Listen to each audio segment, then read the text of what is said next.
guys, it's Reagan and today I'm filming my August book haul. Yes, that's right people, school's about to start.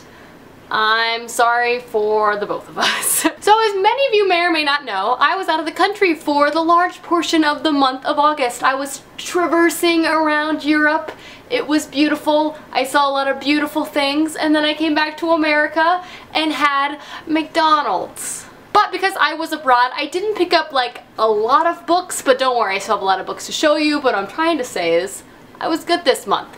I was real good. But anyway, let's go ahead and get started. The first thing I'm going to show you guys is actually a graphic novel, and I'm really excited about it because it combines two of my favorite things. One of them being graphic novels, and the other one being Saved by the Bell. Now, if you didn't know this about me, which I don't know why you would, I used to be a really sickly kid, meaning I had a lot of days home by myself watching daytime television, which usually meant I was in my room watching Saved by the Bell. So I got very attached to those characters, and the people over at Lionforge Comics kind of made a new Saved by the Bell story. It still follows all the same characters and they're still in their freshman year of high school, but it's set in a modern age, which I just think sounds really, really fun. And so when this was like, hey, do you want to review this? I was like, yeah. And actually, there's a quote on the back by Dennis Haskins, who was Mr. Beldling in the show, which I think is hilarious. Now, this graphic novel is by Joelle Selner and is illustrated by China Clugston Flores and Tim Fish, and it can be purchased like Barnes & Noble, Amazon, Lionforge.com, all that stuff. I will leave a link down below if you're interested.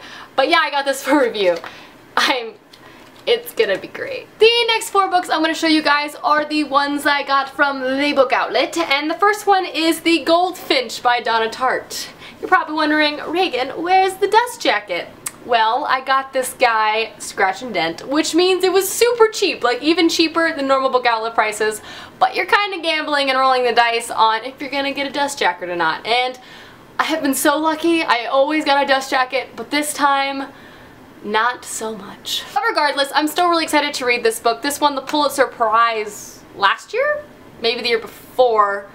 Not remembering, but it's a big deal. Everyone loves it and has read this, and Donna Tartt's a really well-known author. I literally couldn't tell you what this book is about, but it's a very, like, known book. So I saw it, and then I got it. And here we are. The next book I got is a fantasy novel, and it is Hood by Stephen R. Lawhead. Now, I've heard a lot about this author, kind of in passing. I couldn't tell you if it was good or bad, but I've definitely heard about this author. And this book just really appealed to me when I saw it on the website. It is a high fantasy novel, but it's a retelling of Robin Hood, which is just like, yes! There is something about that Robin Hood trope that just really gets to me. I love the whole like merry men thieves stealing from the rich kind of thing and giving it to the poor, and I'm hoping there's like a sexy bad boy in this in some way. But we'll see, I'll let you know. And I've also just been in a huge fantasy mood again. Basically everything I feel like reading right now is fantasy. I just only want to read fantasy, so I picked this up to kind of, you know, make my collection of fantasy selections bigger. The next guy I got from Book Outlet is another fantasy book. What a surprise. And it is Kinslayer by Jay Kristoff. Now this is book 2 to the Lotus World series. I have the first one called Storm Dancer, and I haven't read it yet, but I just really know I'm gonna love it. If you're not aware, it is a fantasy Japanese steampunk-ish novel that just sounds so freaking cool. So yeah, I'm just really this series really appeals to me, and I want to get to it sooner rather than later. So I went ahead and just picked up the sequel because it was in paperback, it was cheap, it matches, and it's gonna be great. So now I have it. And the last book I picked up from Book Outlet is actually a graphic novel, like a legitimate graphic novel, not a comic book bind-up or anything. It is a graphic novel, and you'll see why when I show it to you. It is The Sculptor by Scott McCloud. See how giant this is, and it's hardback. It's absolutely stunning. And now this is a novel told, you know, in mostly pictures, and it follows a man who I believe can like sculpt anything into existence. And he's able to do that because he was granted a wish that allows him to sculpt anything he can imagine into existence. But there is a catch. Now he only has 200 days to live. So that is kind of the synopsis of this. I've heard really great things about this, not to mention just the whole premise just really appeals to me. And the art style is really cool. It's very monochrome and very beautiful. I'm real pumped about this. The next book I'm gonna haul, and it is Castle in the Sky, which is by Diana Wynne Jones, the sequel to Howl's Moving Castle. And if you're not aware, one of my favorite books from my childhood / movies from my childhood. I just love Diana Wynne Jones. So yeah, this is a sequel. It doesn't follow any of the similar characters, but it's, I think, set in the same world. I haven't started it yet, but I'm very intrigued. So yeah, you're probably wondering, Reagan, why did you just haul an ebook? And the reason was, my friends, I was abroad this month, meaning carrying around books wasn't really the most convenient thing, so I resorted to doing ebooks, and I actually used a service called Oyster. Oyster is an online ebook service, like think Netflix for books. They literally have over 1 million books that you can download on your e-reader, your iPad, your iPhone, or phone to read wherever, whenever you'd like, and you can have as many at a time as you would like as well. It is like 10 bucks a month, super convenient, and it's a great time. I'm actually working with them this month, and I'm actually holding a giveaway. So basically, if you enter the Rafflecopter down below, you can be entered to win Oyster for an entire year, which is a lot of free books.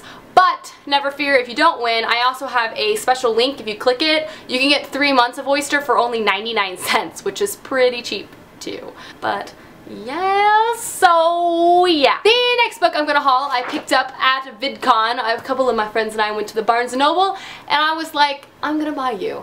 This is a book that I have been eyeing for so long, and a book series that I've been eyeing for so long, but it's very long, very complex, so I was kind of hesitant for a while. But this time I was like, why not? Just do it. Just do it. Trademarked by Nike. Anyway, the book is Steve Erikson's Gardens of the Moon. I have no idea what it's about because it's like a 12-book series and it's been out for a very long time and it is very popular. I do know a few YouTubers on here. This is one of their favorite fantasy series, so I've just heard a lot, and I just decided to pick up the first one when I saw this beautiful floppy edition, because who doesn't like to read these? I love reading these guys. They're just so easy to read.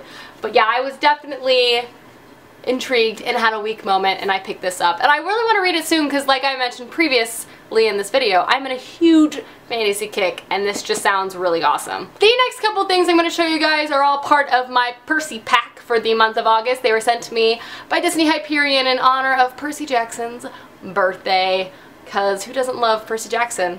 I definitely love Percy Jackson. The first couple things they sent me in the box were just fun little knick-knacky things. They sent me some cool coasters with the covers of the new books, as well as this mug with Percy Jackson's name on it. Both will be useful together. And they also sent me some macaroons, appropriately colored blue, which just makes me really happy because honestly I haven't eaten a lot of blue foods in my life, and I feel like Percy Jackson would be very disappointed in that fact. And I also have barely eaten any macaroons because I am not that fancy. But now, 2 birds, 1 stone. Thank you. Ooh. And lastly, and most importantly, they sent me this monster of a book, and it is Percy Jackson's Greek Heroes, which is really cool. It's basically a book narrated with Percy Jackson's voice, telling all sorts of really famous or not so famous Greek tales of origin and stuff. It's giant. There's really cool illustrations in it too, as you can see, and it's really big. It's one of those books where you can be like, story time, everyone. And the last book I'm gonna haul for you guys, I am downright obsessed with. I've already read, and all I want to do is talk about it, but I will talk about it more in my wrap-up, but I'm just gonna mention it because holy crap. And it is The Invasion of the Tyrling by Erika Johansen. This is the second book to the Queen of the Tyrling trilogy, I believe. And oh my god, this book was amazing. Again, this isn't a wrap-up, but I will say in this video for you, this is probably one of, if not my favorite book I read this year. It was just everything I wanted in a fantasy book. I've been craving what I've been looking for, and it was just delivered, and it was so good. If you're not aware, the Queen of the Tyrling series is a high fantasy series set in a weird, distant future kind of thing set in our world, but it's a regress society, meaning it's set in like a medieval type setting. So everything's very traditional fantasy with castles and horses and things like that. And it follows our main character Kelsey as she's come to age and she's going to go reclaim her throne from her uncle and also deal with all the consequences of ruling. It is a highly complex political novel following her and all of her decisions and consequences. and it is just downright amazing. It has wonderful female characters, great themes and plot points. It's intriguing, it's wonderful, it's complex, it's rich, it's so good. So if that didn't convince you to buy it, or at least try it, I don't know what will, because it's amazing. But anyway, I bought The Invasion of the Tierling this month. Alrighty guys, that is my August book haul. Let me know down below what you bought this month that you're most excited for. And yeah, I will see you guys soon with another video soon. Goodbye!